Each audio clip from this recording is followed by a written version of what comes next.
बच्चों, किरातार्जुनीय महाकाव्य के प्रथम सर्ग के इस श्लोक में वनेचर दुर्योधन के राजवैभव एवं प्रभाव का वर्णन करते हुए दो बातें विशेष रूप से उल्लेख करता है। एक तो क्या कि बहुमूल्य गजों के उपहार के रूप में प्राप्ति कि दुर्योधन को बहुमूल्य वाले गज उपहार के रूप में प्राप्त हो रहे थे। और दूसरी बात है कि सेवा उद्यत क्षत्रियों के वाहनों से राजभवन के प्रांगण सदा भरे रहते थे। इसी बात को यहाँ पर वर्णन करता हुआ और वनेचर कहता है। किससे? युधिष्ठिर से। क्या कह रहा है भाई? कि अनेक राजन्य रथाश्व संकुलम तदीयमास्थान निकेत नाजिरम नयत्य युग्मच्छदगंधिराद्रताम भृशम नृपोपायन दंतिनाम मद है। शब्दार्थ देखिए। अनेक राजन्य रथ अश्व संकुलम। अनेक अर्थात बहुत से, राजन्य अर्थात राजाओं के, रथा अर्थात रथ, बहुत से रथ। तो अनेक राजाओं के रथ अश्व अर्थात घोड़ों से, संकुलम यानी भरे हुए। तो अनेक राजाओं के रथ घोड़ों से भरे हुए तदीय मास्थाय निकेतना जिरम, सभा मंडप के आंगन को अनेक राजाओं के रथ घोड़ों से भरे हुए उस दुर्योधन के, तदीयम आस्थाय यानी उस दुर्योधन के स्थान निकेत सभा मंडप के आंगन को, स्थान निकेतना चिरम अर्थात सभा मंडप के आंगन को नयंती अर्थात पहुंचा देता है। नयति पहुंचा देता है। अयुग्मत छद गंधी आर्द्रताम, सप्तपर्ण के पुष्प के गंध के समान आर्द्रताम अर्थात गीलेपन को, भृशम अर्थात अत्यधिक, नृपोपाय नृप अर्थात राजाओं के, उपाय दंतिनाम मदय राजाओं के उपहार स्वरूप हाथियों का मद जल। अन्वय से देखो। अयुग्म छद्म गंधी, अयुग्म छद्म गंधी अर्थात सप्तपर्ण, अयुग्म छद गंधी सप्तपर्ण वृक्ष के पुष्प के गंध के समान गंध वाला।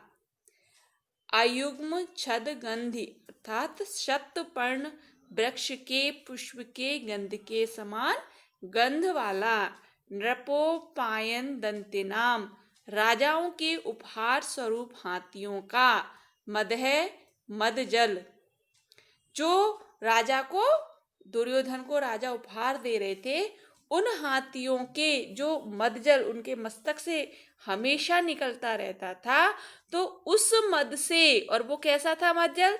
ये नयति, तीसरी लाइन में नयति आयुग्म छद गंधी आर्द्रताम, ये इसका विशेषण है कि सप्तपर्ण, वो जो गंध है वो कैसा था? सप्तपर्ण वृक्ष के पुष्प के गंध के समान गंध वाला। और अनेक राजाओं के उपहार स्वरूप हाथियों का जो मदजल है वो अनेक राजन्य रथाश्व संकुलम, अनेक राजाओं के रथ घोड़ों से भरे हुए, तदीयम उस दुर्योधन के, आस्थान निकेत नाजिरम सभा मंडप के आंगन को, भृशम अत्यधिक, आर्द्रताम यानी गीलेपन को, नयति यानी पहुंचा देता है। तो सप्तपर्ण पुष्प की गंध के समान गंध वाला, राजाओं के उपहार स्वरूप हाथियों का मदजल बहुत से रथ और घोड़ों से भरे हुए उस दुर्योधन के सभा भवन के आंगन को अत्यधिक गीला कर देता है। टोटल बात इतनी सी है कि जो मदजल है वो दुर्योधन के आंगन को गीला कर देता है। कैसा है वो? सप्तपर्ण के पुष्प के समान गंध वाला है। और कहाँ से आ रहा है? जो राजाओं ने उपहार स्वरूप हाथियों को दिया है, उनके मस्तक से जो मदजल आ रहा है, उससे उस तदीय, उस दुर्योधन का जो आंगन है वो अत्यंत गीला हो गया है। एक बार श्लोक से फिर से देखो।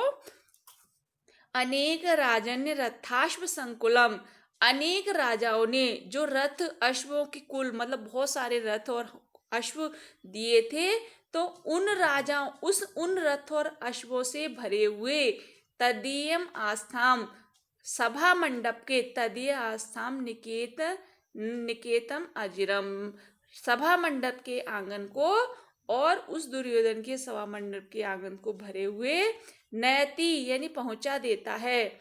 अयुग्म छद गंधीर आद्रताम, सप्तपर्ण के पुष्प के समान गंध वाला, आर्द्रताम गीलेपन को, भृशम यानी अत्यधिक गीलेपन को, नृपोपाय दंतनाम राजाओं के उपहार स्वरूप हाथियों का मध्य जल है, वो दुर्योधन के सभा मंडप के आंगन को अत्यंत गीला कर देता है।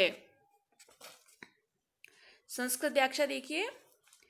अयुग्म छद गंधी सप्तपर्ण पुष्प बत सुरभि नृपोपायन दंतिनाम नृपाणाम राज्ञाम उपायनानि उपहार भूता ये दंतिन है गजा तेषाम राजोपहार गजानाम मदह अर्थात मदजलम अनेक राजन्य रथाश्व संकुलम अनेक क्षत्रिय रथाश्व व्याप्तम तदियम आस्थान निकेतनाजिरम सभा मंडप प्रांगणम वृषम अर्थात अत्यंतम आर्द्रताम क्लिन्नताम नयति प्रापयति।